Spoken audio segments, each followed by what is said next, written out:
मित्रों नमस्कार। इस कार्यक्रम में आप सभी का स्वागत है। अभी अभी खबर आई है कि नेशनल टेस्टिंग एजेंसी जिसने नीट का एग्जामिनेशन कंडक्ट कराया था, उसके डायरेक्टर जनरल सुबोध कुमार सिंह को कंपलसरी वेट में डाल दिया गया है।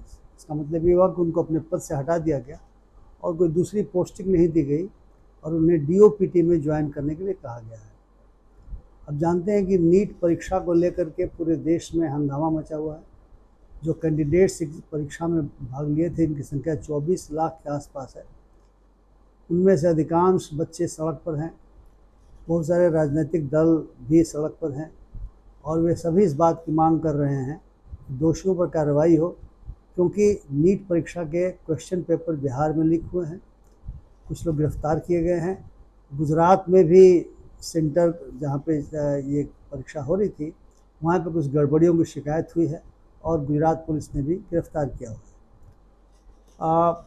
अब अगर डायरेक्टर जनरल को हटाया गया है, इसका मतलब ये कि सरकार इस बात को मोटे तौर पर मान रही है कि कुछ न कुछ गड़बड़ी ज़रूर हुई है और उसकी जिम्मेदारी डायरेक्टर जनरल की फिक्स की गई है।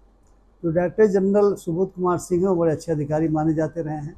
डेकोरेटेड ऑफिसर हम कह सकते हैं उनको भारत सरकार ने मनरेगा को बढ़िया ढंग से करने के लिए पुरस्कृत किया था। और साथ ही साथ जब वो माइंस डिपार्टमेंट में थे छत्तीसगढ़ में, तो छत्तीसगढ़ कैडर के अधिकारी हैं, तो उनको उस पूरे प्रक्रिया को, जो मिनरल का अलॉटमेंट की प्रक्रिया होती है, जो लाइसेंसेस दिए जाते हैं, इसको लीज कहा जाता है, तो उसको ऑनलाइन करने के लिए, उसको कंप्यूटराइज करने के लिए उनको पुरस्कार दिया गया था। वे नॉन कंट्रोवर्शियल भी माने जाते हैं और उनको मसूरी एकेडमी में जिन सज्जन ने डिप्टी डायरेक्टर की हैसियत से पढ़ाया था, वे उन्हें बेहद अच्छे प्रोफेशनल के रूप में आंकते रहे हैं। उनके कलीग्स भी उनको मानते रहे हैं। लेकिन अगर सरकार ये मानती है कि कहीं न कहीं इस पूरी प्रक्रिया में जो नीट को लेकर के हंगामा मचा हुआ है उनका दोष है, तो केवल उन्हीं का दोष तो नहीं माना जा सकता। उसकी पूरी जांच से ये बात स्पष्ट होगी कि अगर क्वेश्चन पेपर लीक हुए हैं तो उसके तार कहाँ कहाँ जुड़े हुए हैं। जो बिहार में लोग गिरफ्तार हुए हैं, उससे प्रतीत होता है कि जिसने क्वेश्चन पेपर सेट किया हो या जहाँ प्रिंटिंग प्रेस में क्वेश्चन पेपर गया हो और वहाँ से ही लीक हुआ होगा, या जहाँ पे जिस सेंटर में आया होगा वहाँ पहले ही पता चल गया विद्यार्थियों को। इसमें सालवर गैंग इन्वॉल्व हैं, लीक करने वाले इन्वॉल्व हैं। सालवर गैंग का मतलब वे लोग जो विषय के जानकार हैं और ऐसे लोग रटवाते हैं, क्वेश्चन का आंसर रटवाते हैं, उसमें भी लोग गिरफ्तार हुए हैं।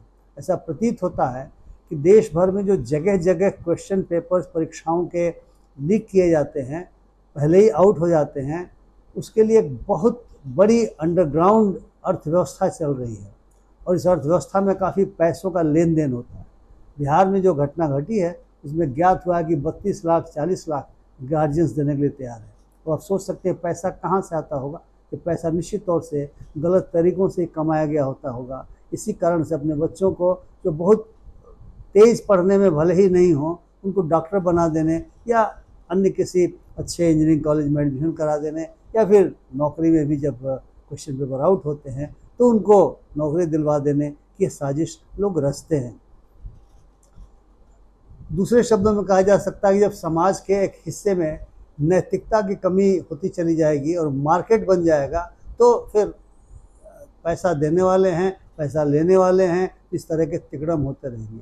तो व्यापम घोटाला हुआ मध्य प्रदेश का, बाद में सीबीआई ने उसकी जांच भी की और ज्ञात हुआ कि जो लगभग 56-57 गवाह थे उस मामले के, और उसमें कई विसिल ब्लोअर भी थे, उनकी असाधारण परिस्थितियों में मृत्यु हुई। इसका मतलब कुछ लोग कहते हैं कि उन्हें मरवा दिया गया। यानी इस तरह से गैंग ऑपरेट कर रहे हैं। उत्तर प्रदेश के कांस्टेबल परीक्षा में, मध्य प्रदेश के पटवारी परीक्षा में, और उत्तर प्रदेश में तो अनेकों परीक्षाओं में परीक्षा पत्र लीक होने की घटनाएं आ रही हैं। इसका मतलब कहीं ना कहीं सिस्टम में कुछ ना कुछ कमी है। इसको समझना पड़ेगा। कोई ग्रीड या कोई बेईमानी या लालच ही कह के हम इसे चुप नहीं रह सकते। हमें लगता है कि कहीं ना कहीं पूरी प्रक्रिया को सही ढंग से संचालित कराने में प्रशासन का फेल्योर है। अब सुबोध कुमार सिंह की इतनी अच्छी इमेज रही है, लेकिन उनको कहा जा सकता है कि सरकार ने इस तरीके से हटाया कि एक तरीके से उनकी बदनामी हुई विचारों की। लेकिन अगर सुबोध कुमार सिंह को सरकार मानती है तो वो दोषी हैं, या अगर फायर फाइटिंग के लिए हटाया हो तो अलग बात है, लेकिन अगर दोषी मानती है तो जो गवर्निंग बॉडी एनटीए की, उसके जो लोग हैं, उसके जो अध्यक्ष हैं और बाकी जो सदस्यगण हैं, उनकी क्या भूमिका थी, इसकी भी जांच जरूर की जानी चाहिए।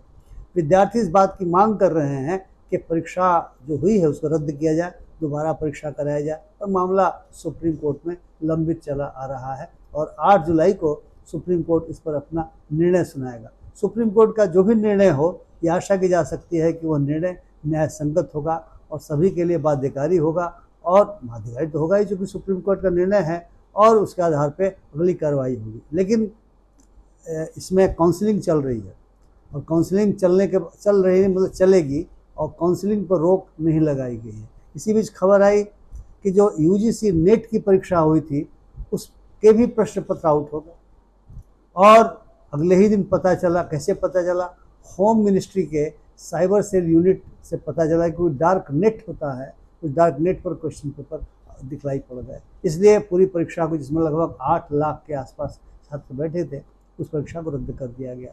लेकिन इस आधार पर नीट परीक्षा को रद्द नहीं किया जा रहा है, इसका परिणाम आ गया है और मामला सुप्रीम कोर्ट में पेंडिंग है। हम समझते हैं कि सरकार इस बात पर ज़रूर विचार करेगी कि अगर इसमें गड़बड़ी हुई हो, और जैसा कि सुप्रीम कोर्ट ने कहा कि अगर 0.001% में गड़बड़ी हुई है तो बहुत गंभीर मामला है, और जब आपने डायरेक्टर जनरल को हटाया है तो कहीं ना कहीं प्राइमा फेसाई ऐसा लगता है कि कोई न कोई ऐसा मिला होगा, सूत्र मिला होगा, कोई एविडेंस मिला होगा जिससे ज्ञात हो कि एनटीए के स्तर पर गड़बड़ी हुई है। इसलिए अगर एनटीए के स्तर पर गड़बड़ी हुई है तो परीक्षा को रद्द करके और नए सिरे से परीक्षा कराना चाहिए, और इसके साथ साथ पूरे मामले की किसी स्वतंत्र इकाई से, स्वतंत्र यूनिट से, इन्वेस्टिगेटिंग एजेंसी से, जो सीबीआई हो सकती है, जांच करा करके दूध का दूध और पानी का पानी कर देना चाहिए। सरकार के कामों में और प्रशासन के कामों में अगर पारदर्शिता होगी तो फिर जांच कराने में किसी को कोई एतराज़ नहीं होना चाहिए, क्योंकि विद्यार्थियों के जीवन का सवाल है। गार्जियंस परेशान हैं क्योंकि बहुत विद्यार्थियों ने, जिसमें 24 लाख के आसपास विद्यार्थी इस परीक्षा में शामिल हुए हैं, तो काफ़ी तैयारी लोग करते रहे हैं, सालों भर तैयारी करते हैं। कोचिंग इंस्टीट्यूट्स काफ़ी पैसे लेकर के और तैयारी कराते हैं, और कहा तो ये भी जा रहा है कि जो साल भर गैंग पकड़ा गया है उसका लिंक कहीं ना कहीं कई कोचिंग इंस्टीट्यूट से भी मिलता है।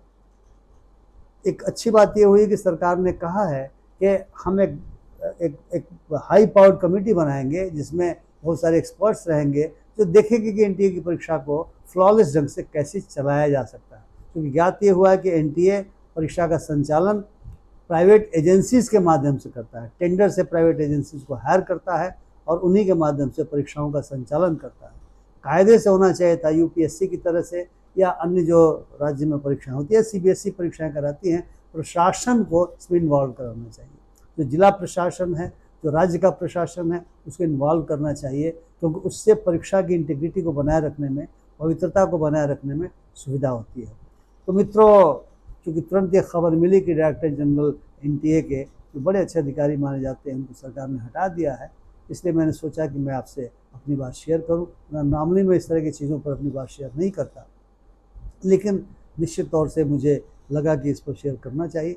अगर आपको मेरी बात पसंद आए तो आप भी मेरे इस वीडियो को शेयर करें, आप लाइक करें और अपनी टिप्पणियों से मुझे लाभान्वित करें। मेरे चैनल को सब्सक्राइब करना न भूलें। बहुत बहुत आपको धन्यवाद। नमस्कार।